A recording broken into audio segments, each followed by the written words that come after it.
Asia কাপে আজ বাংলাদেশের do or die match. Super ফোরের স্বপ্ন বাঁচিয়ে রাখতে কিছুক্ষণ পর আফগানিস্তানের মুখোমুখি হবে টাইগাররা। এই মুহূর্তে আবুধাবিতে আছেন রিপোর্টার সাব্বির মিথুন। ম্যাচের আগে বাংলাদেশ দলের সবশেষ খবর জানতে সরাসরি যাচ্ছি তার কাছে। সাব্বির,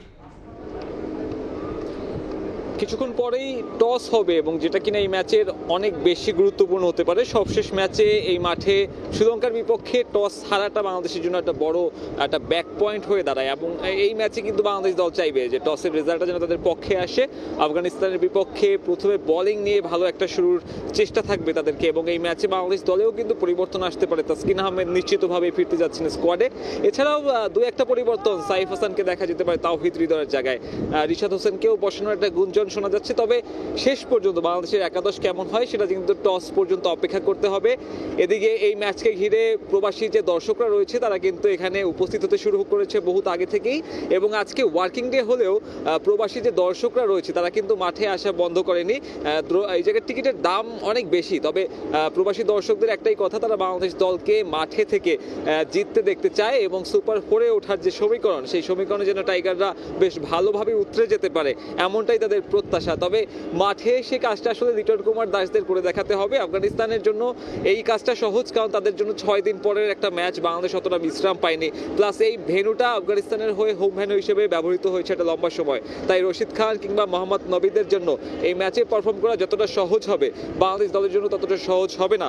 এবং উইকেট আমরা যেমনটা দেখলাম আজকেও উইকেট কিছুটা মন্থর গতির হবে, স্পিনাররা একটু দাপট দেখাবে।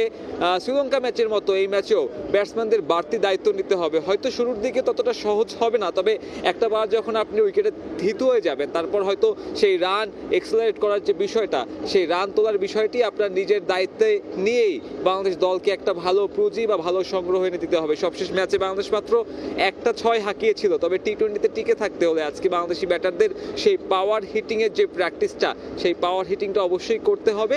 সেই সাথে তাকিয়ে থাকতে হবে বোলাররা কেমন করে, কারণ আফগানিস্তানের টপ অর্ডারের পরে কিন্তু তেমন ব্যাটারদের তেমন একটা ঝুঁকি নেই। সেক্ষেত্রে টপ অর্ডারকে যদি আপনি আগে গুটিয়ে দিতে পারেন সেক্ষেত্রে বাংলাদেশের জন্য একটা ভালো সম্ভাবনা তৈরি হবে এই ম্যাচ জয়ের। তবে এই ম্যাচ জিতলেও শ্রীলঙ্কা আফগানিস্তান ম্যাচের উপরে নির্ভর করতে যাচ্ছে বাংলাদেশ দলের ভাগ্য এবং বাংলাদেশ দল যদি আজকে জেতে তাহলে 18 তারিখ পর্যন্ত এই আবুধাবিতেই থাকবে। এরপরেই আসলে ঠিক করা হবে তারা দুবাইতে যাচ্ছে নাকি দেশে ফেরার বিমানের টিকিট কাটবে।